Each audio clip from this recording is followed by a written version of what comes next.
Assalamualaikum warahmatullahi wabarakatuh. Perkenalkan, nama saya Nur Wahyudianti dengan NIM 1710421073, jurusan Manajemen Keuangan Syariah, mata kuliah Penganggaran Modal, oleh dosen Siti Ibrah Mustafa Kamal MSc. Baiklah, di sini saya akan memaparkan soal beserta jawaban ujian mid-test penganggaran modal. Soal yang pertama yaitu, apakah ada perbedaan antara anggaran dan penganggaran? Jika iya atau tidak, berikan analisisnya beserta menurut para ahli. Baiklah, saya akan menjawab. Terdapat perbedaan. Menurut M. Nafarin, anggaran adalah rencana tertulis mengenai kegiatan suatu perusahaan atau organisasi yang dinyatakan secara kuantitatif dan umumnya dinyatakan dalam satuan uang untuk jangka waktu tertentu. Sedangkan menurut R.A. Supriyono, penganggaran merupakan perencanaan keuangan perusahaan yang dipakai sebagai dasar pengendalian atau pengawasan keuangan perusahaan untuk periode yang akan mendatang. Selanjutnya, pertanyaan kedua, jelaskan secara terperinci proses sebuah perusahaan membuat anggaran. Di sini jawabannya yaitu proses menyusun anggaran yang pertama yaitu identifikasi dan evaluasi variabel eksternal atau trend watching, yaitu di mana proses pengamatan terhadap tren atau gaya. Yang kedua itu pengembangan tujuan umum perusahaan. Suatu perusahaan harus memiliki tujuan umum yang harus dicapai dengan mempunyai visi atau misi, keyakinan dasar dan nilai dasar. Selanjutnya yang ketiga yaitu pengembangan sasaran khusus bagi perusahaan, di mana perusahaan itu untuk mengarahkan serta memfokuskan suatu tujuan umum.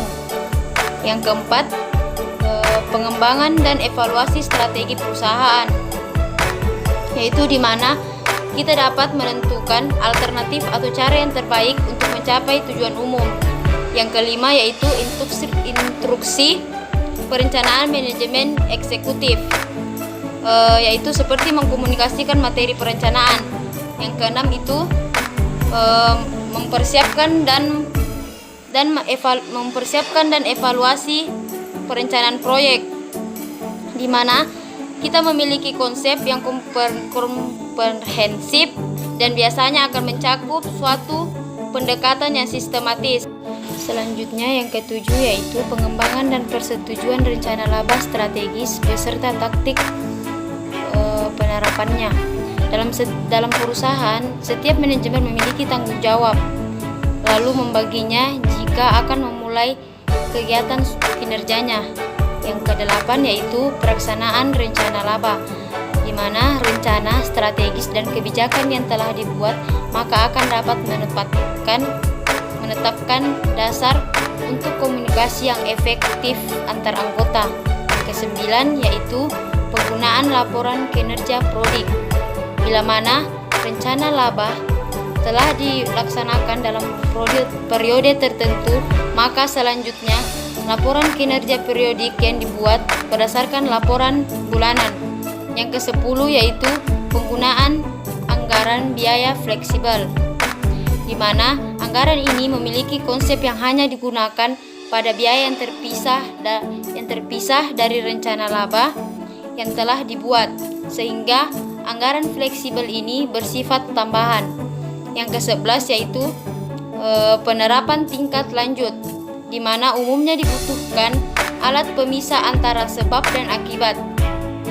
Selanjutnya pertanyaan yang ketiga yaitu jelaskan secara terperinci siapa saja yang berperan penting dalam membuat anggaran dan jelaskan masing-masing peran mereka dalam perusahaan. Jawabannya yaitu penyusunan anggaran dilaksanakan secara komite anggaran yang beranggotakan manajer fungsional, diantaranya yaitu yang pertama salah seorang direksi atau direktur keuangan yang bertugas memberi pedoman untuk penyusunan anggaran dan menentukan tujuan perusahaan. Yang kedua, manajer pemasaran bertugas menyusun anggaran penjualan dan anggaran biaya administrasi. Yang ketiga yaitu manajer produksi bertugas menyusun anggaran-anggaran yang berhubungan dengan seluruh kegiatan produksi seperti jumlah tenaga kerja yang dibutuhkan dan jumlah yang ingin diproduksi dan lain-lain. Yang keempat, manajer keuangan yang bertugas untuk menyusun anggaran yang berhubungan dengan posisi keuangan perusahaan. Yang kelima, yaitu manajer bagian umum, administrasi dan personalia, bertugas menyusun anggaran yang berhubungan dengan biaya umum, administrasi dan personalia. Pertanyaan yang keempat, yaitu kemukakan pendapat kalian mengenai anggaran perusahaan yang ideal itu seperti apa. Menurut saya, anggaran perusahaan yang ideal itu di mana manajer mampu mendorong bawahannya untuk melakukan sesuatu yang baik agar dapat mencapai tujuan perusahaan atau organisasi. Perusahaan juga mampu menggunakan sistem penganggaran yang dapat menciptakan konferensi tujuan, di mana konferensi tujuan di sini yaitu tujuan perusahaan harus sama dengan tujuan manajernya.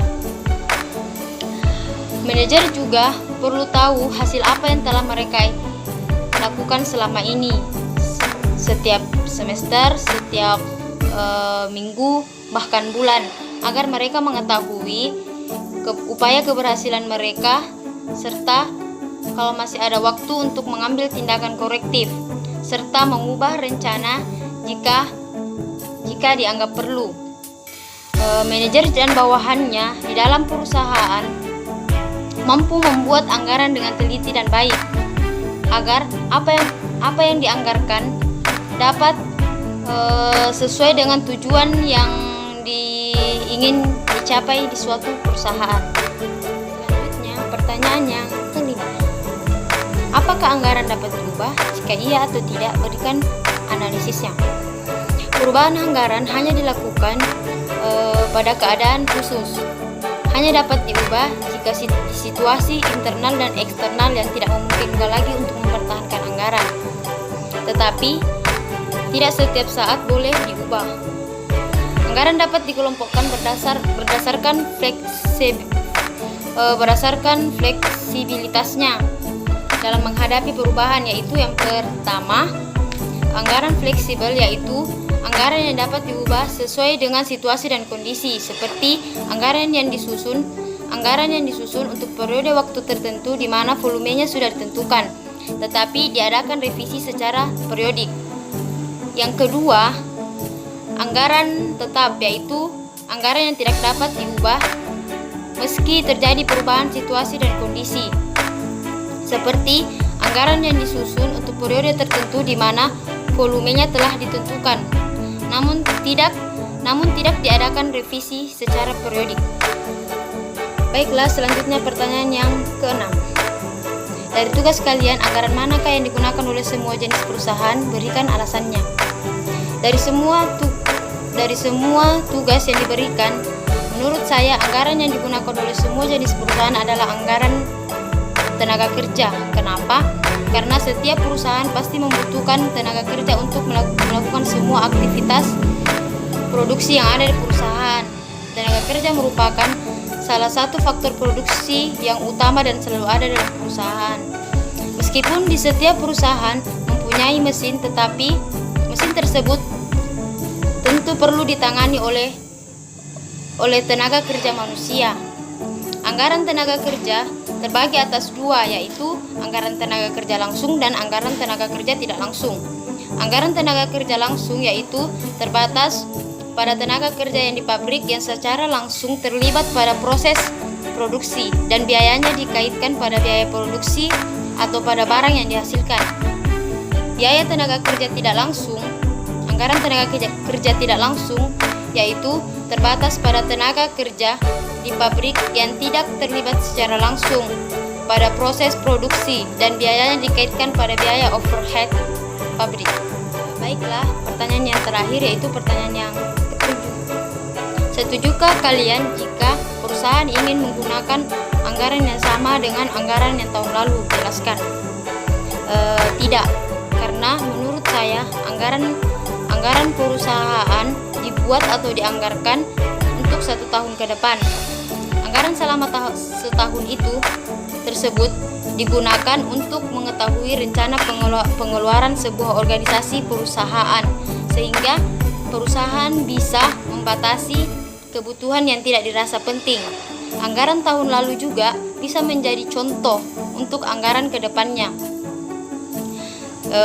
karena bisa kita lihat anggaran tahun lalu apa yang kurang dan apa yang kurang, sehingga anggaran di tahun depan bisa kita perbaiki agar tujuan perusahaan dapat dicapai.